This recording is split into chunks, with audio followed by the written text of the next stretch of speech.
Good morning, folks. We've got some interesting science news today from beneath our feet out into deep space. But it's the sun that steals attention this morning, starting with our star at spaceweathernews.com, and we find the last 24 hours with a number of things to draw one's focus. There was a flare in CME to be seen, and apparently a couple of them on the far side, too. Looks like a transequatorial reach for the southern coronal hole at the dark line as well. Let's go next to GOES, and the X-ray flux shows the modest C-class solar flare that came from the active region incoming on the south. The eruption pumped a gorgeous wave through the corona, but its ejection was directed fairly away from Earth. Activity is definitely on the rise as we watch the eruptive plasma action on the departing limb. Sun gearing up in all ways expected, as peak activity by a year from now should be 50 to 100 times greater than what we're seeing today. Couple rumbles of note yesterday.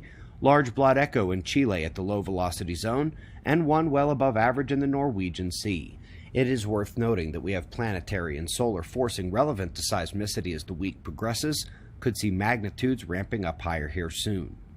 Heading over to the global climate report for November, something to note, Siberia is unconscionably red pretty much every month. There are like 3 stations there used to estimate the entire region, and this is where the North Magnetic Pole is heading and where solar particle forcing is strongest. Otherwise, there was near-record cold in Kazakhstan and of course the La Nina blue in the Pacific, otherwise a slightly above average month. Let's jump back to the sun for the Swedish Solar Telescope's best sunspot investigation yet. These images at the link below show some of the prettiest and highest detail shots any of us have seen of them, rivaling Iris and Hinode in a big way. Interesting story that I'm hoping for opinions on in the comment section. Do you think Earth is lucky? This guy looked at the other planets, the dangers of space, the loss of habitability on Mars, and asks, why has Earth been so friendly for billions of years? His answer is luck, one which I find maybe lazy but definitively academically unsatisfying. So let's brainstorm him up some ideas here, shall we? Meanwhile, we're moving on to a modeling at the next level. Interstellar medium, cosmic rays, plasma interaction. Not easy things to model, but utterly necessary if the scientists are ever to realize the derailment of that science that occurred decades ago, which led to dark matter nonsense and led to Alfvén writing the great book called Cosmic Plasma.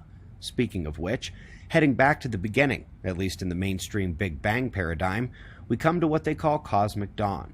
At this time, the stars and galaxies are forming and the intergalactic medium is cooling and fragmenting. Turns out, before they go much further, they better go back and fix the same problem climatologists realized they had this year. The uncertainties aren't small, and you wind up with outrageous predictions if you allow those errors to propagate from a simple equation up to the scale of the universe. Last news comes from the moon, and the Arctic, and methane. There's a bit of a roadblock in the mainstream Arctic methane release fear story, which is troubling for them because CO2 took a pounding this year and they need to shore up the greenhouse gas thing.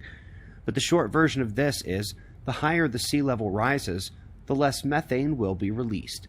All that sea level rise they fear would actually be taking an axe to the methane release budget from the polar zones. We greatly appreciate your support. Website members, you got Deeper Look episode 96 on the year yesterday. Seriously, about 90% of the episodes since October have been on the catastrophe cycle details. Some of you have said that these 15 or so episodes have completely changed your view of catastrophism, even after watching our movie and full 45-episode playlist. Our store is closing this weekend for the holiday, so if you wanted a hat, shirt, or our books, time is now. We've got pressure and radar forecasts and shots of our star to close. It's 5 a.m. in the new Valley of the Sun. Eyes open. No fear. Be safe, everyone.